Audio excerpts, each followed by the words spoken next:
ഏറ്റവും നല്ല മരുന്നുകൾ എത്തണം എന്ന് പറയുമ്പോൾ ആരോഗ്യ മേഖലയ്ക്ക് നമ്മൾ ഭാരതം, ഇന്ത്യ, കേന്ദ്ര ഗവൺമെൻറ്റും സംസ്ഥാന സർക്കാരും ആരോഗ്യ മേഖലയ്ക്ക് കൊടുക്കുന്ന ബഡ്ജറ്റ് വിഹിതത്തെക്കുറിച്ച് നമ്മൾ ആലോചിക്കണം. വാക്സിനേഷനോടൊപ്പം ചെയ്യേണ്ട ചില കാര്യങ്ങൾ നമ്മൾ വിട്ടുപോകുന്നുണ്ടോ എന്ന് നാം ശ്രദ്ധിക്കേണ്ടതായിട്ടുണ്ട്.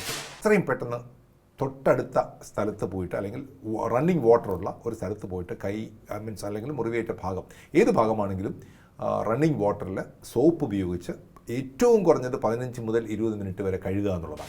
വീട്ടിൽ വാക്സിനേഷൻ എടുത്ത പട്ടികളായിരിക്കാം എങ്കിൽ പോലും നമ്മൾ വാക്സിനേഷൻ ആ പട്ടിക്ക് വരാതിരിക്കാൻ വേണ്ടിയിട്ടാണ് എടുക്കുന്നതെങ്കിലും ഒരു പോസിബിലിറ്റി ഉണ്ടല്ലോ. അതുകൊണ്ട് നമ്മൾ വാക്സിനേഷൻ എടുക്കണം. എസ്പെഷ്യലി പൂച്ച.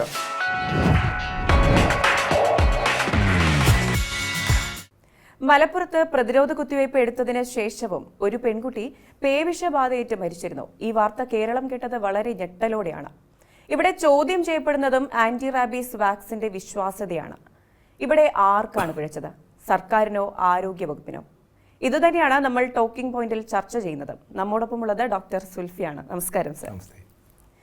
വളരെ ഭയാനകവും വേദനാജനകവുമായ മരണമാണ് പേവിഷബാധയേറ്റുണ്ടാകുന്നത്.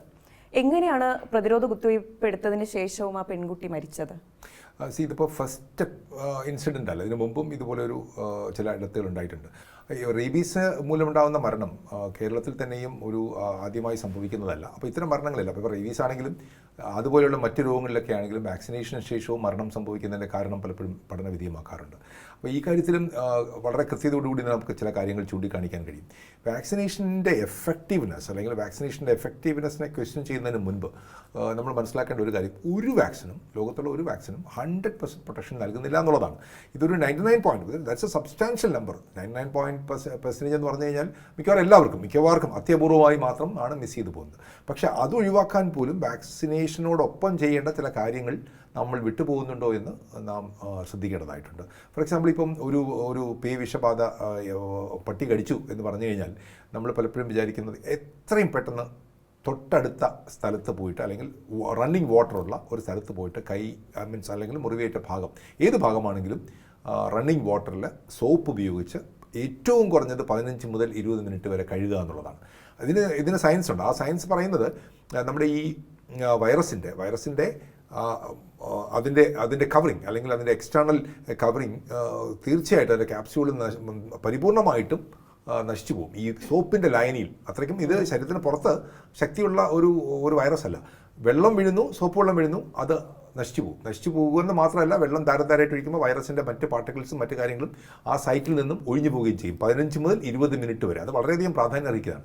പണ്ടുകാലങ്ങളിലൊക്കെ ഏറ്റവും പ്രാധാന്യം ചെയ്തുകൊണ്ടിരുന്ന ഒരു കാര്യം നമ്മുടെ ഈ സോപ്പ് ആൻഡ് വാട്ടർ വെച്ചിട്ട് വാഷ് ചെയ്യുക എന്നുള്ളതാണ്. അത് പലരും വിട്ടുപോകുന്നു എന്നുള്ളതൊരു വസ്തുത. രണ്ടാമതൊരു വസ്തുത നമുക്ക് മനസ്സിലാക്കാനുള്ളത്, ഈ വാക്സിൻ്റെ ക്വാളിറ്റിയെക്കുറിച്ച് ഞാൻ വരാം. അതിന് മുമ്പ് പറഞ്ഞ രണ്ടാമതൊരു വസ്തുത, വാക്സിനേഷൻ എടുക്കാനുള്ള ഡിലേ.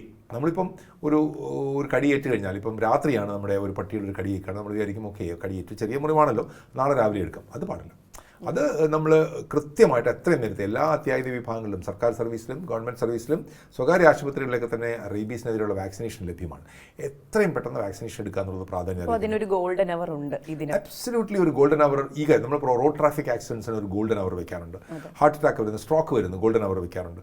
അതുപോലെ ഒരു പട്ടി കടിക്ക് നമ്മളൊരു ഗോൾഡൻ അവർ വെക്കണം എന്നുള്ളത് തന്നെയാണ് അടിസ്ഥാനപരമായിട്ട് നമുക്ക് നോക്കുമ്പം കാണാൻ കഴിയുന്നത്.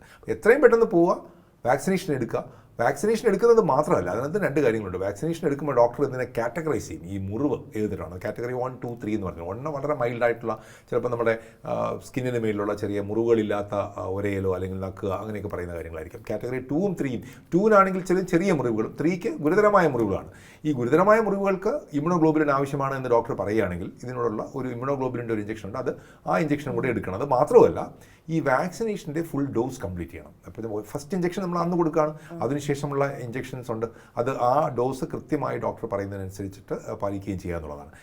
ഈ കുട്ടിയുടെ കാര്യത്തിൽ എന്ത് സംഭവിച്ചു എന്ന് പറഞ്ഞാൽ നമുക്ക് പലപ്പോഴും എനിക്കൊന്നു ഞാൻ മനസ്സിലാക്കുന്നത് കുട്ടിയുടെ ബൈറ്റ് തലച്ചോറിനടുത്താണ്. അപ്പോൾ കാറ്റഗറി 3യിലേക്ക് നീങ്ങി. അതായത് നമ്മുടെ തലച്ചോറിനെയാണ്, നെർവസ് സിസ്റ്റത്തെയാണ് ഇത് ബാധിക്കുക, ഈ വൈറസ്. അപ്പം ആ നെർവസ് സിസ്റ്റത്തെ ബാധിക്കാൻ തലച്ചോറിന് ഏറ്റവും അടുത്ത് നിൽക്കുന്ന തലയിലും കഴുത്തിലും കടിയേറ്റു എന്ന് ഞാൻ മനസ്സിലാക്കുന്നു. അപ്പോൾ അങ്ങനെ വരുമ്പോൾ വളരെ പെട്ടെന്ന് തലച്ചോറിനുള്ളിലേക്ക് ഈ വൈറസ് കടന്നു ചെല്ലാനുള്ള ഒരു സാധ്യതയുണ്ട്. അപ്പം വാഷ് ചെയ്യുകയും നമ്മൾ വാക്സിനേഷൻ എടുക്കുകയും anti rabies vaccination anti rabies കുത്തിവയ്പ്പ് എടുക്കുകയും ഇമ്മ്യൂണോഗ്ലോബിൻ കൊടുക്കുകയും ഒക്കെ ചെയ്താൽ പോലും ചില സന്ദർഭങ്ങളിൽ ഇത് ഉണ്ടായി പോകാം എന്നുള്ളൊരു കാര്യമുണ്ട്. പിന്നെ വാക്സിനേഷൻ്റെ ക്വാളിറ്റിയെക്കുറിച്ചുള്ള ഒരു കാര്യം പറഞ്ഞു.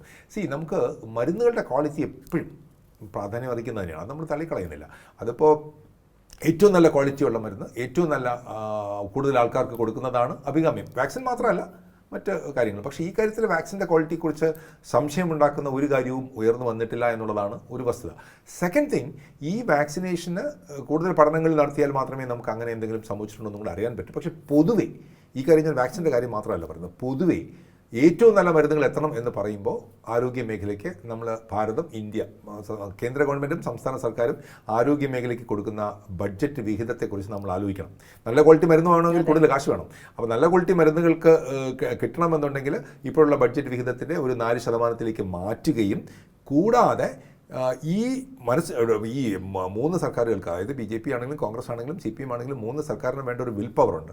ഞങ്ങൾ ക്വാളിറ്റിയുള്ള മരുന്ന് മാത്രമേ കൊടുക്കുകയുള്ളൂ, ക്വാളിറ്റിയിലാണ് കൂടുതൽ ശ്രദ്ധിക്കേണ്ടത്. ഞാൻ ഈ വാക്സിനേഷൻ്റെ കാര്യം അല്ല പറയണത്, മൊത്തത്തിൽ ഏറ്റവും ക്വാളിറ്റിയുള്ള. അതിന് പക്ഷേ ഈ രാഷ്ട്രീയ പ്രവർത്തകർക്ക് അല്ലെങ്കിൽ രാഷ്ട്രീയ നേതാക്കൾക്ക്, നേതൃത്വത്തിന് ബലം കൊടുക്കേണ്ടത് പൊതുജനമാണ്.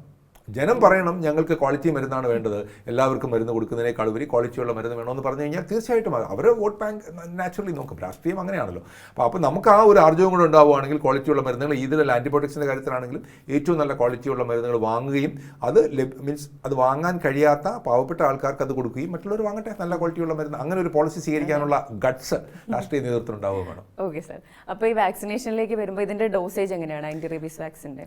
ഈ വാക്സിൻ ഫസ്റ്റ് ഡേ ഞാൻ പറഞ്ഞല്ലോ എത്രയും നേരത്തെ വാക്സിനേഷൻ എടുക്കുക എന്നുള്ളതാണ്. അപ്പോൾ ഫസ്റ്റ് ഡോസ് 0 എന്നാണ് പറഞ്ഞത്, 0, 3, 7 ഡേയ്സ് ഇൻ്റർവെൽ മാർക്ക് ചെയ്ത്. പലപ്പോഴും സംഭവിക്കുന്നത് വെച്ചാൽ നമ്മൾ ഈ ഡേ മാർക്ക് ചെയ്ത് കൊടുക്കുമ്പോൾ 0 ഫസ്റ്റ് ഡേ, ഇപ്പോൾ ഇന്ന് കടിക്കുകയാണെങ്കിൽ ഇന്നത്തെ 0 ആണ്, അടുത്ത തേർഡ് ഡേ ആണ്. തേർഡ് ഡേ എന്ന് പറയുമ്പോൾ നമ്മൾ സാധാരണ നമ്മൾ ഒരു കോളം വരച്ചിട്ട് നമ്മൾ സാധാരണ ആ ബുക്കിൽ തന്നെ, പേഷ്യൻറ്റിന് കൊടുക്കുന്ന ബുക്കിൽ തന്നെ കോളം വരച്ച് അടുത്ത ഡേറ്റ് മാർക്ക് ചെയ്ത് കൊടുക്കും ഈ ഡോസുകൾ.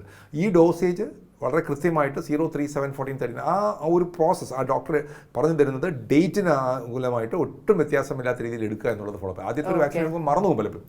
നമ്മൾ ട്രാവൽ ചെയ്യുകയാണ് അല്ലെങ്കിൽ മറ്റു കാര്യങ്ങളാണ്, അല്ലെങ്കിൽ തന്നെ എനിക്ക് ചെറിയ മുറിവാണല്ലോ എന്നുള്ളത് ഇതിനെ ഇഗ്നോർ ചെയ്യാതിരിക്കുകയും ചെയ്യണം. ഓക്കെ. അപ്പോൾ ഈ പണ്ട് പറയുന്നത് പോലെ മുറിവിന് ചുറ്റുമുള്ള 14 ഇഞ്ചക്ഷൻ അതുപോലെയൊക്കെ തന്നെയാണോ ഇപ്പോഴും? 14 ഡോസസ് ഒന്നും പഴയ വളരെ എനിക്ക് തോന്നുന്നു സാധാരണ ജനങ്ങളിലേക്ക് ഇപ്പോഴും മുറിവിന് ചുറ്റും 14 ഇഞ്ചക്ഷൻ എടുക്കണം എന്നുള്ള ഭയം ഇപ്പോഴും ഉണ്ട്. ആ ഡോസേജ് ഷെഡ്യൂളൊക്കെ മാറി. ഇപ്പം 0, 3, 7, 14 എന്ന് പറയുന്ന നമ്മുടെ വാക്സിനേഷൻ എടുക്കുന്ന ഒറ്റ ഡോസാണ്, ഒറ്റ ഇഞ്ചക്ഷനാണ്. ഡേയ്സ് ഉണ്ട്. അതായത് ഫസ്റ്റ് ഡേ ഇന്ന്, 3 ദിവസം കഴിഞ്ഞ് അടുത്തത് 7th ഡേ അങ്ങനെ ഉണ്ട്. അത് ആ ഇഞ്ചക്ഷൻ ഉണ്ട്, അത് ആ ഡോസേജ് നമ്മൾ തുടരണം. പക്ഷേ അറ്റ് ദ സെയിം ടൈം ഈ മുറിവിനിടയ്ക്ക് എടുക്കുന്ന ഇഞ്ചക്ഷൻ എന്ന് പറഞ്ഞിട്ട് ഒരു കാര്യത്തെക്കുറിച്ചാണ്. അത് ഇമ്പോർട്ടൻ്റ് ആണ്. കാറ്റഗറി 3 ആണെങ്കിൽ, അതായത് ഗുരുതരമായ മുറിവുകൾ ഉണ്ടാകുന്ന മുറിവുകളാണെങ്കിൽ അതിന് ചുറ്റും എടുക്കുന്ന ഇഞ്ചക്ഷൻ ഉണ്ട്. അത് ഒറ്റ ഡോസേ ഉള്ളൂ.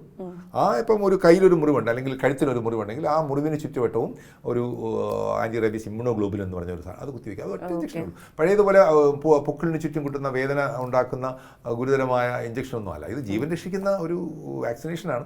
അപ്പോൾ നമ്മൾ അക്കാര്യത്തിൽ ഒരു ചെറിയ വേദനയോ മറ്റു കാര്യങ്ങളോ, കാര്യം പഴയ ഇഞ്ചക്ഷൻ അല്ല, അങ്ങനെ 14 ഇഞ്ചക്ഷൻ തുടർച്ചയായി എടുക്കുന്ന ഡോസേജ് ഒന്നും ഇപ്പോഴില്ല. വളരെ നല്ല ഡോസ്. പിന്നെ പൊതുവായുള്ളൊരു തെറ്റിദ്ധാരണയാണ് തെരുവുനായ കടിക്കുമ്പോൾ മാത്രമാണ് ആൻറ്റി റാബീസ് എടുക്കേണ്ടി വരുള്ളൂ, വേറെ മൃഗങ്ങളിൽ നിന്ന് വരില്ല എന്നുള്ളൊരു തെറ്റിദ്ധാരണയുണ്ട്. എങ്ങനെയൊക്കെയാണ് ആൻറ്റി റാബീസ് എടുക്കേണ്ടത്? അത് നായ്ക്കളുടെ കടി മൂലമാണ്. ആൾമോസ്റ്റ് ഒരു 90% മേലുള്ളതും നായ്ക്കളുടെ കടികൾ മൂലമാണ്. മറ്റ് മൃഗങ്ങൾ, അതായത് പൂച്ച അല്ലെങ്കിൽ മറ്റ് മൃഗങ്ങളുടെയൊക്കെയുള്ള കടികൾ മൂലം ഉണ്ടാകുന്നത് കുറവാണ്. പക്ഷേ അതുകൊണ്ട് റാബിറ്റ് ഡോഗ്, തെരുവിലുള്ള ഡോഗിൻ്റെ മാത്രമല്ല നമ്മൾ നോക്കേണ്ടത്, മറ്റ് അതായത് വീട്ടിൽ വളർത്തുന്നതായിരിക്കാം, വീട്ടിൽ വാക്സിനേഷൻ എടുത്ത പട്ടികളായിരിക്കാം, എങ്കിൽ പോലും നമ്മൾ വാക്സിനേഷൻ ആ പട്ടിക്ക് വരാതിരിക്കാൻ വേണ്ടിയിട്ടാണ് എടുക്കുന്നതെങ്കിലും ഒരു പോസിബിലിറ്റി ഉണ്ടല്ലോ. അതുകൊണ്ട് നമ്മൾ വാക്സിനേഷൻ എടുക്കണം.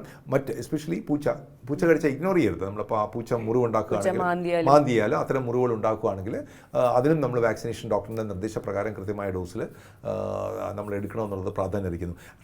ഈ റാബിറ്റ് ഡോഗ് അല്ലെങ്കിൽ ബഹളമുണ്ടാക്കി വിഷബാധ പിടിച്ച ഡോഗിന് തീർച്ചയായിട്ടും എടുക്കണം. പക്ഷേ ഈ ചെറിയ ബൈറ്റ്സും എല്ലാം തന്നെ നമ്മൾ ഇഗ്നോർ ചെയ്യാൻ പാടില്ല. എത്രയും പെട്ടെന്ന് ഇഞ്ചക്ഷൻ ഇവർക്കും ഈ ഗ്രൂപ്പിനും എത്രയും വേണം ഓക്കെ. ഇഞ്ചക്ഷൻ എടുക്കാൻ. അപ്പോൾ ഒരു ആന്റി റാബീസ് ഇഞ്ചക്ഷൻ എടുത്തു കഴിഞ്ഞാൽ എത്ര നാൾ അത് ആക്റ്റീവ് ആയിരിക്കും, ബോഡി ഇമ്മ്യൂൺ ആയിരിക്കും? യൂഷ്വലി ഇതിനൊരു പ്രൊട്ടക്ഷൻ ഒരു ഏറ്റവും കുറഞ്ഞത് ഒരു 6 months to 2 years വരെയുള്ള ഒരു പ്രൊട്ടക്ഷൻ യൂഷ്വലി കൊടുക്കാറുണ്ട്. ആദ്യം വാക്സിനേഷൻ എടുത്തവർക്ക്, ഇപ്പം ഫോർ എക്സാമ്പിൾ ഞാനിപ്പം വാക്സിനേഷൻ എടുത്തിരിക്കുകയാണ്, വീണ്ടും എനിക്ക് ഡോഗ് ബൈറ്റ് എടുക്കാനുള്ള ഫുൾ ഡോസേജ് ഇല്ല. അത് നമ്മുടെ കാറ്റഗറി അനുസരിച്ചിട്ട് ഡോസേജിൻ്റെ ഒരളവ് കുറവ് തന്നെയാണ് വരുന്നത്. അപ്പോൾ ഈ ഹൈ റിസ്ക് ഉള്ള ആൾക്കാർക്ക് നമ്മൾ ഈ പോസ്റ്റ് എക്സ്പോഷർ അല്ല, അതായത് ഫോർ എക്സാമ്പിൾ ഇപ്പോൾ ലാബുകളിൽ വർക്ക് ചെയ്യുന്നു, അല്ലെങ്കിൽ ഈ മൃഗങ്ങളെ വളർത്തുന്ന സ്ഥലങ്ങളിൽ നിൽക്കുന്ന ആൾക്കാർ, അല്ലെങ്കിൽ വലിയ തോതിൽ വളർത്തുന്ന അത്തരം ആൾക്കാരിൽ നമുക്കൊരു പ്രീ എക്സ്പോഷർ, അതായത് കടി ഏൽക്കുന്നതിന് മുമ്പ് എടുക്കുന്ന വാക്സിനേഷൻ പ്രോസസ്സും ലഭ്യമാണ്. നേരത്തെ പറഞ്ഞാൽ ഒരു കാര്യം കൊണ്ടുള്ളതെന്ന് വെച്ചാൽ നമ്മളിപ്പോൾ ഈ ഡോഗ് ബൈറ്റിനെ മാത്രമല്ല പ്രിവെൻറ്റ് ചെയ്യണം എന്ന് പറഞ്ഞിരുന്നല്ലോ. അപ്പോൾ അത്തരം കാര്യങ്ങളിൽ ഈ മാസീവായിട്ട് വളർത്തു മൃഗങ്ങൾക്ക് അല്ലെങ്കിൽ ഡോഗുകൾക്ക് തെരുവുകളിൽ എല്ലാ മൃഗങ്ങളെയും കൊന്നുകളയാനൊന്നും പറ്റില്ല. അപ്പോൾ തെരുവ് നായ്ക്കളാണെങ്കിൽ പോലും, വളർത്തു മൃഗങ്ങളല്ലാതെ തെരുവ് നായ്ക്കളാണെങ്കിൽ പോലും അവർക്കും വാക്സിനേഷൻ എന്നുള്ളൊരു ലോങ് ടേം അജണ്ട എത്രമാത്രം പ്രായോഗികമാണെന്നറിയില്ല. പക്ഷേ അത്തരം ഒരു കാര്യം ആലോചിക്കേണ്ടതായിട്ടുണ്ട്. അപ്പോൾ ഇതൊക്കെയാണ് നമ്മൾ ശ്രദ്ധിക്കേണ്ടത്. ഉറപ്പായിട്ടും ഒരു തെരുവ് നായയുടെ അല്ലെങ്കിൽ വീട്ടിൽ വളർത്തുന്ന നായയുടെ ആണെങ്കിൽ പോലും ഒരു കടിയേറ്റ് കഴിഞ്ഞാൽ ഗോൾഡൻ അവറിനുള്ളിൽ, പറ്റുമെങ്കിൽ 1 മണിക്കൂറിനുള്ളിൽ തന്നെ ആന്റി റേബീസ് ഇഞ്ചക്ഷൻ എടുക്കാൻ, വാക്സിനേഷൻ എടുക്കാൻ ശ്രദ്ധിക്കണം. ടോക്കിംഗ് പോയിന്റിൽ നമ്മോടൊപ്പം ഉണ്ടായിരുന്നത് ഡോക്ടർ സുൽഫിയാണ്. Thank you sir. Talking point അടുത്ത വിഷയവുമായി അടുത്ത എപ്പിസോഡിൽ കാണാം. നമസ്കാരം.